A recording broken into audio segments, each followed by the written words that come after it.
Hello everybody, it's Paul with Fruitful Trees, and it is a little cold here today in South Florida, but I am just so excited. Check that out. That is an avocado. I go to many different types of fruit farms to interview people, and they all have a variety of different fruit trees. The place I'm at today has a variety of different fruit trees, but the main part of this farm that I'm on is an avocado farm. I've been seeing this guy's videos on YouTube and I love his videos. So much great educational information. And here I am today at Sleepy Lizard Farms. And it's amazing. It's amazing. So Tom is the owner. I'm going to have him on the show today. I've been wanting to get down here for a while. I'm so glad I got to come down here. And just a lot of information he's going to share today about avocados. And I've been teaching people and talking about avocados for a long time from my neighbor's backyard and some of the trees I have. This is a full-grown avocado grove that has fruiting trees. The majority of the trees here are over 20 years old. And this is a guy you want to speak to if you want to learn about avocados. And we have him on the show today, so here he goes. Hello everybody, welcome to Fruitful Trees. I've been so excited to come to this place, and here we are now. We're at Sleepy Lizard Farm, and this is Tom, the owner. And it is an avocado grove, an avocado farm. And Tom, how you doing? I'm doing great, Paul. It's great to finally meet right. you. It's so great. It's weird to hear your voice in person. I'm used to looking at it on a screen. Yes, I love his videos. They're so entertaining and educational. And I'll put his YouTube link below the video. But today, we're going to look at avocados. How many varieties of avocados do you have here? I have about 9. 9 varieties. Yeah. Okay, name the 9. Okay, I've got Monroe and Choquette. That's my primary, that's the primary crop, the primary commercial crop that I have. Then I have Hall, Lula, Simmons, Donnie, Morado. That's 7. I'm running, Oro Negro. And then one called Anise. Which the leaves actually smell like black licorice. And I've heard that referred to, I think, as a Mexicola also. Those are the 9. Yes, wonderful, wonderful. And so we're going to look at his trees and talk a little about growing avocados. And then we're going to look at some seedlings he has going on. And if you have questions, post them below the video. So let's get started. Right. Wait, how big is the farm? 5 acres. 5 acres. And how many trees total do you have? I have about 300 avocado trees, and then I've got about 100 other types of fruit. And then I don't really count the bananas as trees per se, but I've got about 10 varieties of banana also. So besides the 10 varieties of banana, what other type of fruits do you grow here? And that's for your personal use, right? Yeah, sometimes I sell the mangoes if I get a lot of mangoes. So mango, sapodilla, mamey, loquat. I always forget. Oh, right behind me, I've got Monstera. Have you ever tried Monstera? Of course. Yeah. Look who I'm talking to. Of course you have. Monstera. I've got 1 lime tree left. I used to grow so many key limes, and then Hurricane Irma blew them down. But limes, I'll think of more as we go. Jaboticaba. Okay. Yeah. How many of those you got? I got 1. I'm trying. I've not been successful propagating, but I'm trying to propagate the Jaboticaba, but it's difficult. And do you have irrigation here? Yeah. Okay. Okay. I've got for the grove. I have a big Italian diesel engine that irrigates 4.5 acres for the grove, and then I've got over there in the pump house an electric pump and a well over there, and that's what I do, the shade house, nursery, and that's also what runs for the house. Okay. Is it all organic, or do you spray? I spray the commercial product in the grove. Everything in the back, I don't spray, but I don't think it would qualify as organic because I'm surrounded by farms. So I got my own stuff and whatever drifts in from other people. So I wouldn't feel comfortable picking a mango in the backyard and telling you it's pure organic, even though I didn't do anything to it. It's too close to, other farms and stuff. And the avocados you have here, did you plant them, or were they here when you got them? here? They were planted in the 80s, in the late 80s. This grove was planted. And since I've been here, I've replaced some and added some varieties and added the other fruit as well. The varieties you've added, did you consider the seasons, early, middle, and late? I did, yes, okay. Yes. And lately, early season varieties are getting a better price. Historically, the late seasons, like the Monroes and the Choquettes, would get a better price because they have to survive hurricane season. So people are less inclined to have late season because, first of all, you have to pay to care for them longer. Secondly, you run the risk of losing your whole crop, even to a very minimal tropical storm. even if you don't get your trees knocked down. Just the rubbing effect and all the fruit falling kills your crop. So there used to be, like, it's supply and demand. So there was less supply in the October, November, December time frame. So I would take the risk, and I got burned hard on Hurricane Irma. So now I've been diversifying a little bit. So if you were talking to somebody like me that has a small yard and they only had room for 4 avocado trees, yes, what would you tell them to get? Okay, here in South Florida. Yes. Okay, I would say that you want a mix. The 3 things I try to consider are time of year, flowering type, and looks, landscaping. Right. So I've made this recommendation to a lot of people. Flowering type, you want a mix of flowering types A and B, and we can go into more detail about that later, but essentially A's pollinate B's and B's pollinate A's. So an early A, maybe like a Donnie or a Simmons. Donnies come in late May, early June. Simmons are late June, early July. That would be your A. Then I've got these Monroes, that's a B, and it's late. We start picking those around Halloween, right? So, and you can leave an avocado on the tree. Avocados don't start to ripen until you pick them. They're not like apples that'll just rot on the tree, or even mangoes will rot on the tree or stuff will eat them. Avocados stay nice. In fact, we're going to find some. I mean, these Monroes we started picking, it's almost February. We started picking those in early November. You'll see I leave some on the tree just for us to eat, right? So you can leave them on the tree 90 to 100 days. So if you plant some earlies and you can kind of stretch them out till your mids and then stretch them out to your lates, you can actually harvest avocado from May through February with that combination. So I'd start, you said 4. Okay, so I'd say Simmons or Donnie with a Monroe. So then we're kind of bracketing the edges. Then we talk about, now you also got your A or your B, your A and your B. Are they self-pollinated avocados, or do they need an A or B? They don't need an A or B, but it's much better. They can self-pollinate, but as an example, the grows in California who grow primarily Hass variety, they plant, and that's a type A. I think it's a type A. We can check that. They plant 6 or 7 Hass, and then either a Zutano or a Fuerte, which is a type B, every 6th or 7th tree, strictly for pollination. So that's about 18% of their real estate. They're willing to forego more Hass trees because of the pollination benefit of having the Zutano or the Fuerte. So you're better off with A's and B's. Can they self-pollinate? Yes, but when an avocado tree self-pollinates, it's more like an accident of nature.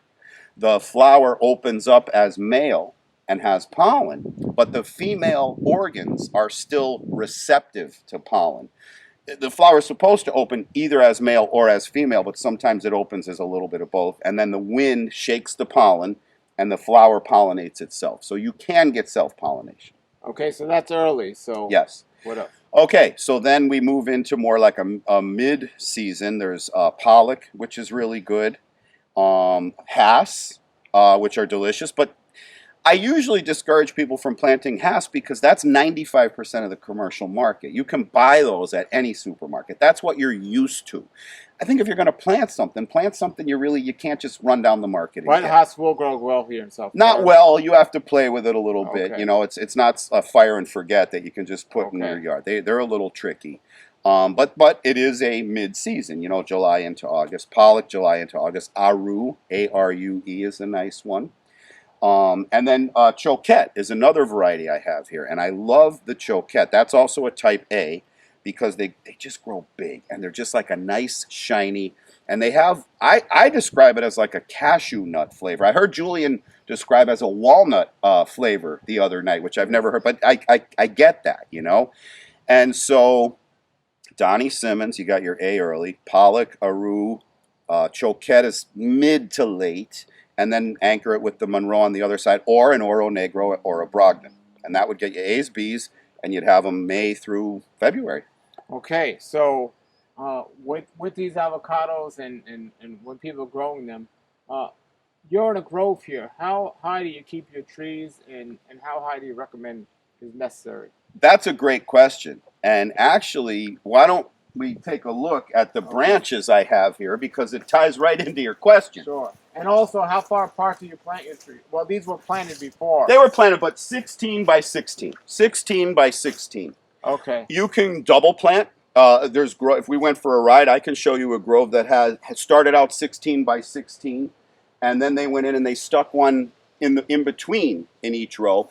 The idea being they were going to let them grow for about 10 years, get a little extra harvest, and then cut them down. They've learned they didn't have to do that. Now they're blasting it with fertilizer and stuff like that, you know, and it's a higher cost, but they're getting a good yield. But 16 by 16 is kind of the baseline. What about a small yard like me? Can you get away with smaller? Because some people like growing mango trees small. Can you keep avocado trees small, or do you hurt production? Another great question. Home Depot is marketing an avocado tree. They're calling it the little cado. And it's supposed to be, and it's a Wirtz variety. The Wirtz variety has been around forever, but now all of a sudden there's this little cado. They're kind of, I feel, tricking people into thinking they're getting a dwarf. Does it grow smaller than a regular old avocado tree? Yes. But is it a dwarf? I think it still needs pruning. I mean, a Wirtz can grow to like 20 by 20 or even 25 by 25, where an avocado left to its own devices, another variety might go 40 by 40. So certainly smaller, but I wouldn't call a 30 by 30 tree a dwarf. It's still going to require pruning. So then don't buy it because it's a Wirtz and it's marketed as small. Buy whatever variety you want and prune it to whatever size you want, right? Yeah. And then all you got to worry about is down the road, as the root system grows bigger under the ground, they're going to be fighting for nutrients under the ground. But as far as keeping it for space and stuff like that, you can prune them. Now, eventually you'll get to where you'll have to, you know, either hit with a lot of fertilizer, or you can even root prune, every once a decade or something like that. Yeah. Okay. So yeah, I see avocado leaves all over the floor. Tell us what you're doing here. Okay, so your question, Paul, was what size do we like to keep our trees at? There's two schools of thought. One school of thought says prune them to about 16 to 18 feet and let them grow to about 22. When they hit 22, prune them back down again. I am of that school of thought, which typically means 1 year I top. The next year I hedge. So topping is going across the top.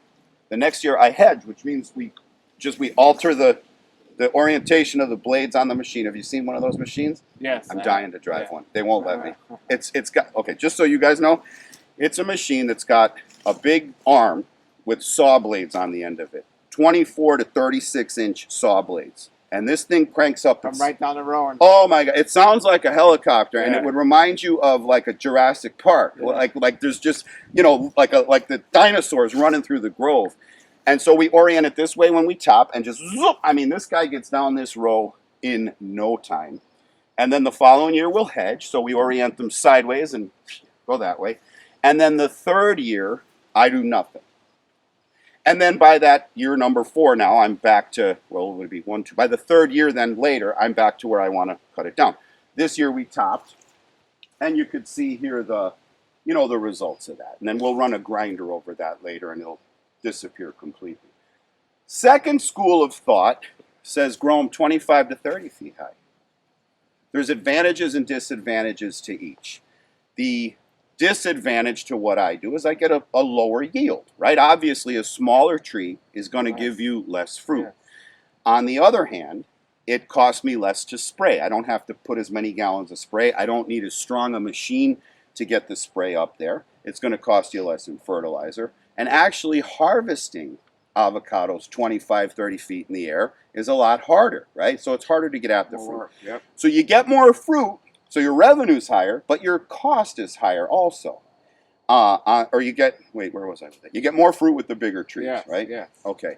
On the other hand, with mine, I get less fruit, but my cost is lower. And if you recall what I said earlier about having late season varieties, I might be inclined to grow them bigger if they were early season. But the taller your tree, when high winds come, you're at risk. And so I keep mine lower. And I saw it with my own eyes with Hurricane Irma. There's a guy down here on 217. It was carnage. His trees were all knocked down. And he's one of the ones that is of the school of thought he grows them big. Mine, I had about, I think it was out of the 300, I had 60 or so that I had to stand back up. I'll show you how we do that too. It's really cool. So about 20% I lost in Hurricane, or not lost, but in 20% I had to repair from Hurricane. Sure. All right. Show us around the grove here. All right. Yes. I saw an avocado somewhere. Let me grab it for you. What's in season right now? Monroe. So, and when you say like what's in season, I think technically you really want to have all the fruit off the trees by now, because look, we're starting, I'll show you, well, look, We're just starting to get flowers. Yeah. When we get to my Simmons, I got a Simmons over here. It should have a lot more flowers on it. You want to have the fruit off the tree by the time flowering Speaking of starts. which, that's a question I get all the time. How do you know when to pick an avocado? There's a schedule. So it's not like a tomato that changes color or a banana that turns yellow or you feel it. Avocados don't work that way. So my Simmons, which I pick in June, will start to grow in a couple of months, as will my Choquettes, as will the Monroes. But all of a sudden, the Simmons will size up like bam, like in May. Woof, they'll just get huge, whereas the Monroes will kind of keep going, the Choquettes will kind of keep going. But your average consumer in the supermarket ain't going to know the difference. So, if you're an unscrupulous grower or something like that, you could pick them. You could pick your Choquettes, you could pick your Monroes in July, August, and they're going to look like a legit avocado. But when the person gets home, they're not going to ripen. They're just going to go sour on the counter. And so the Department of Agriculture actually tells us when we can start picking and selling certain varieties. So they give us a calendar at the beginning of the year. Then they come out and they test. And 2 weeks before, they say, okay, we said on this, October 30th, you could start Monroes. Yes, we're going to start the Monroes that day. And you get a size. Actually, can I show you a tool? Yeah. All right, I got it. So Tom just ran in to get his tool to talk about how to know the sizes of avocados and when to pick them. So as I said, the Department of Agriculture tells us when we could pick each variety, but not only that, it gives you a schedule of a certain diameter. So it'll say, Choquette, and then there's a certain diameter, and then 2 weeks later it's a smaller diameter, and then 2 weeks later a smaller, and then finally the third cycle you can pick the tree clean. It doesn't matter how big they are. And so we use this tool to decide whether we could pick the avocado or not. Why don't we go find an avocado and see, and we'll use the tool. Now, not all avocados are the same size. Some are naturally smaller than others. So do you have different sizes of those per Yes, every variety would have its own start date and unique sizes. But do they have different measurement sizes? Well, I only grabbed 3, but I've got a big batch of these. Got you. Yeah, and they're so many millimeters across, right? So these look like these are actually a little small, on the small side for the ones I grow, But at this point, this late in the season, the Monroes I have left are going to be a little small. But let's see if there's some over here. Oh, look at this. That's nice and hard. You can take that home. All right, thank you. Yeah, of course. All right, Monroe.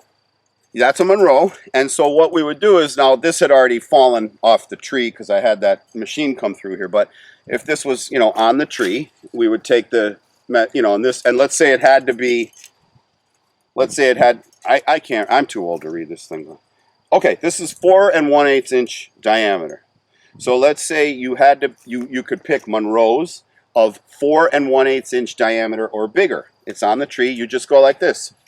Okay, that guy qualifies. That is obviously what the diameter of this avocado is wider than the tool. So, boop, in the bucket it goes, or in this case, in your pocket. All right, sounds good. Yeah. All right, so that's now somebody at home obviously doesn't have that. So would you just follow YouTube videos like yours and other sites to know when it's time to pick them? Yeah, and what I just talked about was for commercial growers. There's obviously legal implications there as well, right? For a backyard grower, what I recommend is go by the schedule roughly. If, to pick and eat them, if you go 2 weeks earlier, you're probably going to be fine. And always pick biggest to smallest. So when you go out in the yard, pick your biggest fruit first and just work your way down, because the little ones still need to grow and mature. If it's early in that variety's picking time and you go for the smaller ones, they might not be ready. And Tom has a great video on his website about if you have a seedling, it may be good, it may not be good, but how do you know when to pick those and what the season is if it's an unnamed avocado? And he gave a great instructions on his website. He goes, you try it, see if it ripens when you take it off the tree, and that's how you learn. And he gave great instructions on how to do that, because a lot of the videos on his website are about, how to graft and how to grow seedlings and do things like that, and very educational. So, sometimes they might be wonderful, and you That Yeah, experiment. or another very realistic time you need to do that, because not a lot of people are going to plant a seed and wait 10 or 12 years and see what it gives them. However, a lot of people will buy a house and move in, and there's an avocado tree or two in the back. They'll send me a picture. I'll say, it might be this, it might be that. When do I pick it? But it's kind of hard to. Some of them are a Russell is obviously a Russell avocado. I mean, Sure, it's this sure. long and it looks like a gourd, right? A Hass is pretty easy to identify. But a lot of these are going to kind of look similar. I give them the same exact instructions. So go out and pick one or two in June. If they ripen in 7 to 10 days, you know it's June. Repeat in July, August, September, October, until you finally discover when. Yeah. Okay. Now I had an Oro Negro that fruited for the first time this year. Nice sized tree. It had 7 on there for the first year. Yeah. I'm blessed. I think that's okay. But then I went to another farm, and theirs was a little older, but theirs was loaded. Theirs must have had 37 or 47. Yeah.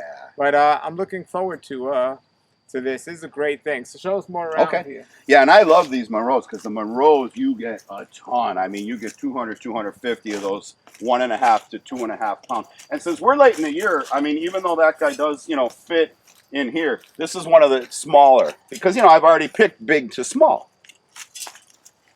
So here's an example. Well, we might not want to jump around. We can come back to this in a second. Let's go over here.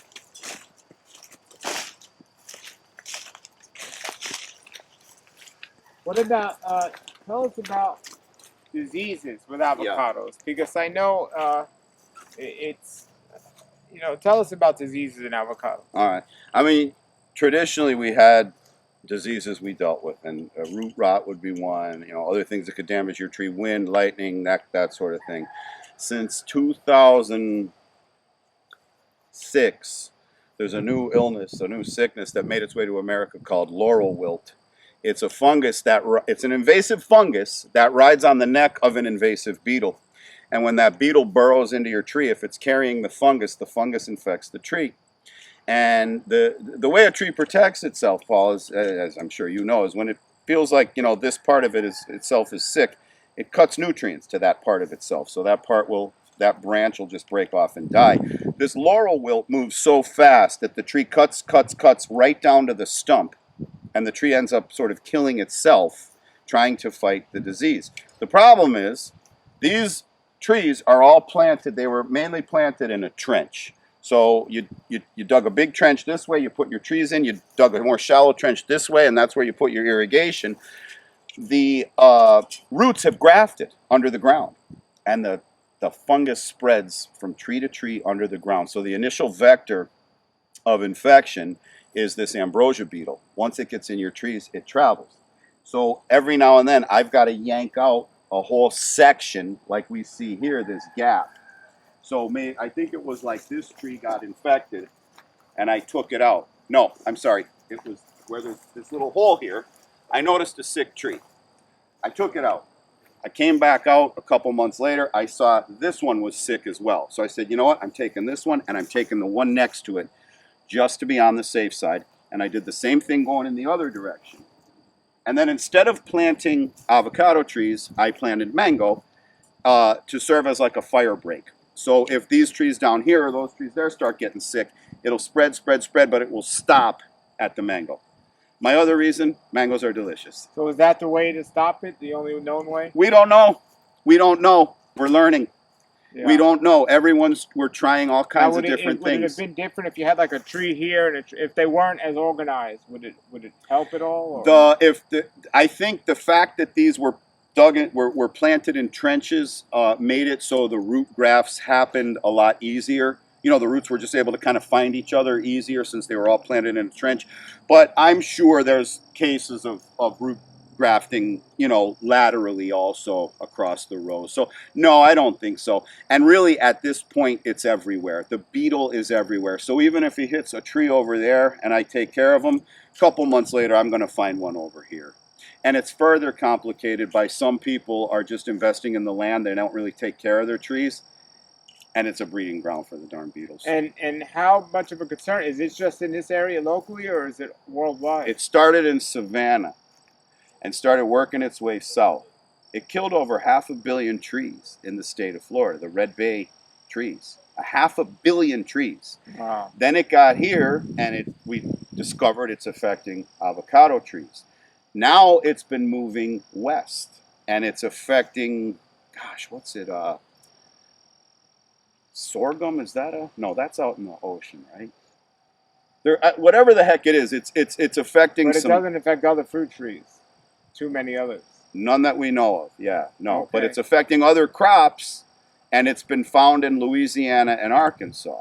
Wow. It's heading west. I mean, if Wow. it hits Mexico and California, I don't know. Now, if you put a mask on every tree, will that help? There are a lot of parallels Yes. to what we've been dealing with as a society going on with the laurel wilt. Yes. I mean, there are mitigation techniques. Like, for example, there are chemicals that will protect your tree from the ambrosia beetle. The problem is they're applied topically. So the first rainstorm, they're washed off. So if you said to me, you absolutely must protect all your trees, I have a way of doing it. I do not have a way of doing it and still being able to make money selling avocado. It would cost me more to spray every third day than I'd be able to sell the fruit. Sure. You know. Now, you asked, is that the technique to save them? We tried that. We tried a few other techniques, which I can show you. But we're kind of now deciding to follow what the citrus industry did up in Central Florida, which is essentially accept the fact that there are now illnesses, and the lifespan of the productive lifespan of an avocado tree was typically 25 to 40 years. Maybe now it's 15 to 30. And you can't just cut it out. You got to take the root system out as well. Yeah, you got to yank the stump, or else it's still down there in the roots, spreading from tree to tree to tree. Big job. Oh yeah, it's terrible. Yeah, Wow. it's terrible. Wow. Yep. All right, show us what else you got growing on here. All right. Well, actually, you want me to show you a couple other examples? I left one tree with laurel wilt so you could see it. Sure. All right. As long as I don't catch it, I don't want to bring anything back from my house. No, you won't. And the parallels between COVID and this laurel wilt is, I mean, it's real. I mean, when they, like, he has to sanitize. You go to a farm, you cut, you sanitize. However, the other parallel is there's been a sort of capitulation that's taken place. There was techniques that, there were things we tried to stop it, things we tried to do to mitigate it. And we're just kind of deciding, it's probably something we have to live with. Did it start in a laboratory in China? That we don't know. Actually, it was traced to a port in Savannah. It came in pallet wood. So it's funny, you think like you ship something into the country and you want to inspect it, but the packaging itself is what brought the bug here. Wow. Yeah. Wow. Here's an example, Paul, of the disease I was telling you about. This is a tree that's infected with laurel wilt. And here's the telltale. Well, obviously, you see how brown and dead the tree is. And those are not broken branches, right? And here's the telltale signs. These are the boreholes of the beetle. You see these little white, and that's like a little toothpick. They secrete like a that's sawdust and a waxy secretion. And as they bore in, these little toothpick-like structures come out like whiskers. As soon as I see that, I know my tree is infected with laurel wilt. I've got a few choices. One is, if it was only this stump here, this branch, I can cut it and cross my fingers. I have some that are 5-6 years down the road that was enough. And then we either shred or burn what's left over. This tree, if you take a good look at it, Paul, I mean, it's every branch. So since we just did the topping, I'm just waiting the day before we do our shredding. I'm just going to zip, zip, zip, and then get it shredded up.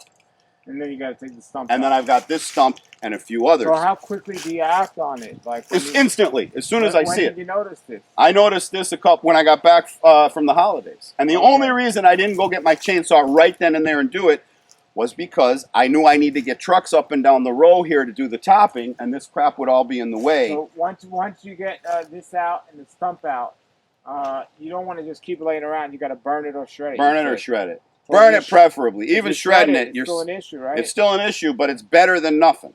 Okay, and now are you going to take the following trees out as well? No, because I'll tell you what I've discovered. I've had a few where I've seen just one little branch with laurel wilt, and I've done nothing, and they've survived. Okay. So I'm at a point now where I'm waiting to see symptoms. If I saw symptoms, then I would take the next two out and put others in. How old are your trees here in general? These are 30, 31, 32-year-old trees. It's heartbreaking. It's heartbreaking to have to rip these trees out. Wow. Yeah. So what about your watering schedule on your trees? I mean, how often do you recommend people water established trees? How often? Well, in the rainy season, we let Mother Nature do her thing, and in the dry season, we water anywhere from every fourth day to every seventh day, and that's just a matter of like personal preference. Once a week. Avocados like to get a big drink and a couple days of rest. So I wouldn't suggest having avocados like in a drip system. You know, I'd rather if they're in pots, make sure there's a lot of drainage in your pot. Hit them every third, fourth day and let them drain. If they're in it, same thing if they're in a yard. You know. What about growing avocados in pots and containers? Is that recommended or? Yeah, I have them fruit in pots in my nursery. Yeah. Okay. Now, with that, again, as a commercial grower, I have different goals than a backyard grower, right? So if you're a backyard grower, particularly without a backyard, if you are a patio or terrace grower and you want to grow on a 25-gallon pot and you've got a 4-year-old tree and it starts to flower, if you want to let that flowering go and hope to get some fruit that year, that's fine. Me, I'll prune the flowers because I would rather that tree dedicate its energy to growing bigger. You know, but yeah, you can absolutely keep your trees in pots. The main thing you got to watch for is that your tree doesn't become root bound. So there's only so much space in that pot. The roots eventually are going to hit the edge, turn in on themselves, and turn into one big chunk of wood. And then they won't be uptaking any nutrients. Other than picking a tree up and looking, how do you know if it's root bound? Time. You know, go in there about once a year and repot it to a bigger pot. When you eventually get to the size pot that you just can't go any bigger, at that point, you maybe every other year go in and just try to prune the roots out a little bit, you know? Wonderful, wonderful. Yeah. Let me show you two examples. I mean, you don't have to use all this crap, but I'll show you now a couple examples of the laurel wilt, what we tried to do. I mentioned one of the mitigation techniques I use with the laurel wilt is if it doesn't look like a bad infection, I see if the tree can heal itself. And I've had that happen, and other farmers have too. Another mitigation technique I told you, we'll just cut the infected side of the tree off and hope that it hasn't spread to the rest of the tree. Another mitigation technique is to stump your tree. Now, I got still all these vines. I don't like to pick vines when I've got fruit on the trees because I pull the fruit down. So I wait till I top and shred, then I come out and pull my vines. But anyway, this here is an example of a tree that was affected by laurel wilt. I stumped it, and look, I have a nice healthy shoot growing back. That's it. I'm done with him. So if there was laurel wilt, it wouldn't grow back healthy. It would grow like this one. It would grow like this one. Okay. So right around the same time, same technique. Look at it's growing back sick. See all the brown? See the brown leaves? They're dying up top. Mm-hmm. Yeah. So the tree's trying to live, but it's infected. So now it's cutting nutrients to the top. This is an example of one that, again, I'll pull the stump and shred it when they come to shred. Yes. Okay. So what do you, typically, what do you spray on your trees, on your commercial trees? Copper fungicide. Fungicide, that's it, copper fungicide. And that does two things. Number one, it keeps the fruit clean. So these little marks and things like that, it just keeps our fruit clean, which unfortunately, now that's more of like a bruise from, but this here, it'll just keep your fruit clean, which dirty fruit, there's nothing wrong with it. There's nothing wrong with the fruit inside. But Publix, Kroger's, Walmart, they're not going to take it. And what about pests like raccoons and stuff and iguanas? Squirrels are my enemy. This fruit, I know you don't care and I wouldn't care, but there's a squirrel bite right there. They kill me. I mean, thousands of dollars worth of crop damage just on a small place like mine, tens of thousands. And so there's a lot of, I had two teenage boys living in the next property over who were very diligent about shooting squirrels with their BB gun, but they've since moved away. And I got to start doing a little hunting, I think. Wow. So they're a pretty big pest. Nothing else really bothers me. It's the squirrels that really get to us. Every now and then you'll see like, you'll see something's been chewing on your leaves. You'll see you know, holes in the leaves, you look underneath, there'll be a little worm of some sort or a little moth. I'll show that to my guy, and he'll put a little something in with the copper and hit, you know, to kill whatever happens to be hurting us at that particular time. Now, I know there are commonly maybe 60 different varieties of avocados that grow here in South Florida. Right. And you said you have 9. Yes. Even for your personal use and not even commercial, are you interested in those other varieties, or they don't really interest you? They interest me personally. They don't really interest me commercially. Commercially, I like what I got going on with the Monroes and Choquettes. Also, I love the flavor of both, and so I'm very happy with those. The only reason I put in other ones is for me. It's for us to eat at home. Okay. You know, it's not like there's any particular variety that is either grows faster or fetches a better price from a business perspective. It's more the timing of it. Sure. And when you say commercially, do you sell to supermarkets, or does that mean you just sell over your website to people? Both. So I have a retail business where I sell to you know, directly to consumers, my YouTube viewers mainly. You know what I mean? Sure. And but the bulk I just sell to a packing house. So according to that schedule, I've got a crew. They'll come out and pick. They'll load up about 12 bins, a truckload and a trailer full. And every 2 weeks, we just pick according to the schedule. And you try to hold out until there's a good price. But everyone's playing chicken. And I'm tiny. I have 5 acres. There's guys who own 2,000 acres. I really have no influence in the price. But much like an individual stock investor, you try to kind of, all right, let's go. You know what I mean? Sure. So it's always changing. Always Yeah. got to keep on it. Yeah. Wonderful, wonderful. Okay, so tell us about some fruits that are flowering now and the different other varieties here. All right. Well, this variety, this is also, no, you know what? This, I have a 10th variety, Black Prince. I just don't really count it because I'm gonna cut this down and graft a different variety on here. Nobody wants the Black Prince. I don't even like eating them myself, to be honest with you. But this is one of my, I got like 2. This is the Black Prince tree, but look, it's already starting to flower. So the flowers are coming in already. And then I've got a Simmons over here I can show you that's flowering. Now this guy here, let's see, there was some fruit on it the other day. You see any avocados? Ah, here we go.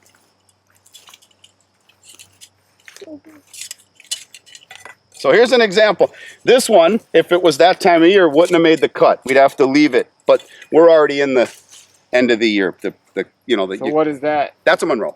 Okay. That's a Monroe. Yeah. Yeah. So that's a great example. Since it's the time of year, even this, so this is for selling commercially. Yes. But if you have your own backyard and it's the time of the year, it's okay to pick. Yeah, or I could even sell these commercially now because there's no size limit. We're so late in the season. You know, you'll know if you pick this too early if it just doesn't ripen. It won't ripen. It'll turn sour on your counter. Yeah. Okay. Yeah. And again, I apologize for the vines, but I don't like to. I like to pull all my vines after harvest and before flowering. And then you try to just keep up on it throughout the year. I just remembered I have an 11th variety, Catalina. Oh, Catalina. Yeah, and I think Catalina, like if you drove through like Miami, Little Havana, Hialeah, that's like the backyard avocado from like 20 years ago that everyone planted. So I mean, that's the one that like they go over to like Abuela's house and pick, you know what I mean? And so I've got 2 Catalinas down there. And I wish I had some fruit because they're really interesting looking. They're kind of pear-shaped and they come to like a point. But I like using them for rootstock. They've got a very big seed. And so those are the ones I try to plant for my rootstock. They're a very popular Cuban variety. Huge. Catalina, yes. Huge. So I got 2 Catalinas, I just remembered. So I guess we're up to 11 and then back down to 10 because like I say, I'm getting rid of the... Now, I never heard of the Black Prince. Exactly. Yeah. It's oily, like in a bad way. The flesh to seed ratio is there's a lot more seed than flesh inside of it. Grows small, not a good flavor. And he said he's gonna top work that. You can go to his YouTube channel. I'll put the link below. He has excellent videos on how to graft, even whether it's potted seeded plants or off the tree. Yeah. Just excellent. So check that out. Yeah, if we have a variety we don't like, we just chop it off at the knees and graft a new variety. So these are Hall. These last 3 here are Hall. And what I love about the Hall, it's a beautiful looking fruit. Earlier, I was saying considerations of what types of avocados you want to grow in your yard. We talked about a combination of flowering type A and B. We talked about early and late. Of course, you're going to choose also by flavor, right? Go out and taste a few. But another consideration is landscaping, the beauty, right? So like you go over to see Julian, he's got red, they fruit red, they fruit purple, right? The Russell fruits like a big gourd, you know. The Simmons is like a giant shiny pear shape. The Hall is a beautiful shaped fruit. It's got a nice shiny, deep, rich green skin and a very prominent pear shape. And it also tastes really good. It's a late season. So I only have the 3 Hall trees. They're valuable for me for 2 reasons. First, I love them, so we eat them. I don't let the boys pick them and sell them to the packing house. Secondly, I save them for my retail business, which is at guacfarm.com. When I have fruit on sale, you go to guacfarm.com, guacfarm.com. I sell 10-pound boxes of fruit. It's like playing Tetris. You and I are the same age. You remember Tetris, right? My favorite game. I'm the champion at that. Okay, so I have one size box, and I got to fit 10 pounds of avocados in there. If I've got a mix of different shapes, and the Hall are great because they're like a boot. Like I can put one way and one the other, and dump, fit them right in the box. Or if I've got some Monroes and some Choquettes and just a weird spot, I can just slide a Hall in there and get to my 10 pounds. Because sometimes if I'm trying to fit, 5 or 6 of these at 1.5 empty space. Yeah, or the opposite, it'll blast the seams of the box. Sure. So the Hall allows me to sort of play What's the season Tetris. on the Hall? Same as it's a little earlier than the Monroe. Maybe mid-October we start picking those. Have you tried Super Haas? No, but I've heard about them. Yeah. Yeah. I gotta hang around with you more. You've tried a lot of different fruit. Yeah, they're nice. Yeah. So what would you say was your favorite one? I like the Lula. The Lula. Yeah. And what's the season on the Lula compared to the Hall? The Lula's about September. Okay. And Lula trees are insane. You grow a big Lula tree, it's 300 to 400 avocados. They are a very popular backyard variety here in the agricultural region because the copper we spray does not keep whatever fungus affects the Lula, it doesn't keep them clean. So there's not a very good commercial market for them. Also, they're a lot smaller than a typical green avocado or non-Hass variety avocado. A lot smaller, but the pit is just as big. So the flesh in each one is not a lot. So to sell them it's really not a good commercial crop, but to grow them in your back, we use it as butter. We use it as that's the one I moved from my other house and it has a sweet flavor to it. I love them. I mean, my tree got sick with laurel wilt, but I'll be putting a new one in. But every day I'd go pick 2 and I'd have a pipeline. And instead of butter, I just right out of the husk, I cut it in half and I just keep it, put it on bread, put it on whatever. Now I got this question here is so with the A and B type flowers, yes, do they have to be next to each other, or how far apart will they still benefit from each other? If they're a half a mile away, will they still benefit? Not really. You want them as close as possible. You want to intersperse as much as possible. Given that the Haas growers in California, I mean that's a $2 billion industry, right? Those people know what they're doing over there. So they've obviously studied it, and they've found that about every 6th or 7th tree they plant as a bee variety to maximize the pollination on the Hass crop. Because we pollinate, it's honeybees, right? So ideally, if your branches are overlapping, the honeybee doesn't want to burn extra energy. He just wants to, I guess it's a she, wants to come out of the hive, pick up that pollen, buzz over to the next tree, drop it on the female tree, and keep moving, right? And so the closer they are, the better. So I would discourage a Monroe section, a Choquette section, a Hall section, and rather grow them interspersed. Okay, very good advice. All right. Okay, so now we're going to go into Tom's shade house, and we're going to check it out and see what's going on here. He's done so many videos here. It's so great to see. I love this place. Yeah, I love it. It's like my bedroom. Okay, so what's happening here? So, this is my first planting of avocado seedlings for this year. And I just, I did there's 20 of them here or something like that. And then these are all mango seedlings. These are all from a turpentine variety mango. Great rootstock. Great rootstock, and also very interesting. I didn't bother planting this one because it was so far gone, but the turpentine is polyembryonic. Are you familiar? Yeah, yes. Obviously you are, yes. but okay. So for folks at home, right, polyembryonic means you plant one seed, but you get more than one tree. And so, look, I can separate these. Now, I didn't plant these because this was already kind of damaged. But if I separate these, I've got two unique seedlings now, right? From one seed. This one, the small one, is the runt of the litter. Now, I might have got 3 or 4, right? But I got 2. This one's the runt of the litter, which means this is the fertilized seedling. This is not going to grow true. We don't know what this is going to produce. This one here, the big one, or if there were multiples, this will grow in. This will give us fruit identical to the fruit that gave us the seed, where'd it go, in the first place. In this case, a turpentine mango. And yes, they make for excellent rootstock because, well, number one, you almost have to use something that grows true, or how could you predict that the rootstock would be good, right? Sure. And yeah, look, it grows nice and thick. And so that's what I have over here. My little 4-year-old niece. Every time she eats a mango from the front yard, she plants a seed for Uncle Tom. Now, normally, Paul, this would be full. I would be having on the ground, I'd be cramming them in. We had a house fire in November of 2020. Oh, wow. Yeah. And so I lost electricity. FPL had to shut my power off for 7 months.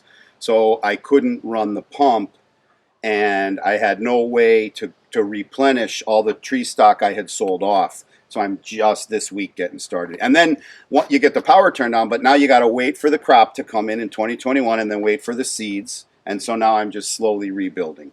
And then I'll start eating my mangoes in June and July. And then I'll start planting my mango seedlings. And then it won't be till 2023 that I actually start having grafted stock again. Wow, well, yeah. This is a great little house. That you built this house? It was here, but it was very much in disrepair. And then Irma really killed it, knocked a bunch of stuff down on top of it. So my son and I made a project. If you look here, we harvested bamboo. And we went on YouTube and learned how to let it dry and season and harden. And then we just went around and we took out whatever broken or rusted, original framing was in, and we just replaced it with bamboo. Fixed up all the tables, and lately my wife has been keeping her orchids here in the shade house, but she'll move them outside, probably this week, whatever. And this was initially, orchids was initially a huge business down here in the Redlands. I mean, huge. And if you remember, orchids were a very tricky, very rare kind of thing. Yeah. Now you could go to any grocery store and just, oh, by the way, let me grab this for $8. You know what I mean? And so that business kind of fell apart. But this would have been a way to really augment your operation here too by germinating orchids. Yeah. Well, how many months out of the year do you have avocados for sale? Well, let's see. July, August, September, October, November, December, and sometimes January. 6, sometimes 7. Yeah. Okay. And there are other varieties that'll cover 11 months out of the year as well. That I just learned about Friday. Yeah, I didn't know we could go to March. So basically, get on his website. Guac Farm, is it? Guacfarm.com. Guacfarm.com. I'm putting the link below the video. Thank you. And definitely, I'm telling you, everybody, skip the middleman and get directly from the farms. That's the way to go. If you can't grow yourself, if you're up north in a colder climate, or if you're too lazy to grow down here, get it directly from the farm. And that's why I have people like Tom in my show. This is primarily an avocado farm, and this is the place to get them. And I'm excited. I'm excited because I know he's got it. I've been in this grove now, and I see what he's got growing on. Yeah. And if you want to grow avocados from seeds and so on, watch his videos because he tells you how to do that. Definitely. Thank you very much for your service. Appreciate it. All right. Thanks a lot. All right, everybody. Put your comments and questions below, and we'll have Tom in the future to do a live Q&A, and he'll answer more of your questions. Thank you for joining us, everybody. Have a great day and keep growing. All right, everybody. There he was. Tom's videos are amazing. Tom's a great guy, and this place is wonderful. What I'm really excited about is at his website, guacfarm.com, you can order these avocados and get them shipped right to you. And I'm a big advocate of skipping the middleman and getting stuff right from the groves, and especially the groves of people you know. And I know this guy, and I attest for it. Order those at the link below. Order some avocados and get a list of the different seasons. Call them up and find out what's in season when, and so you know what to order and when to order it. And pick yourself up one of his great shirts as well that he has that talks about his sleepy lizard farm. They're really cool. But this place is wonderful. I'm glad I came here. I am gonna be back again. I am gonna have Tom on the show on a future Q&A. So if you have avocado questions, post them below the video. But join us when we do our live video as well. All right, everybody, have a great day. And I love this video and this place, and I hope you did as well. And keep growing.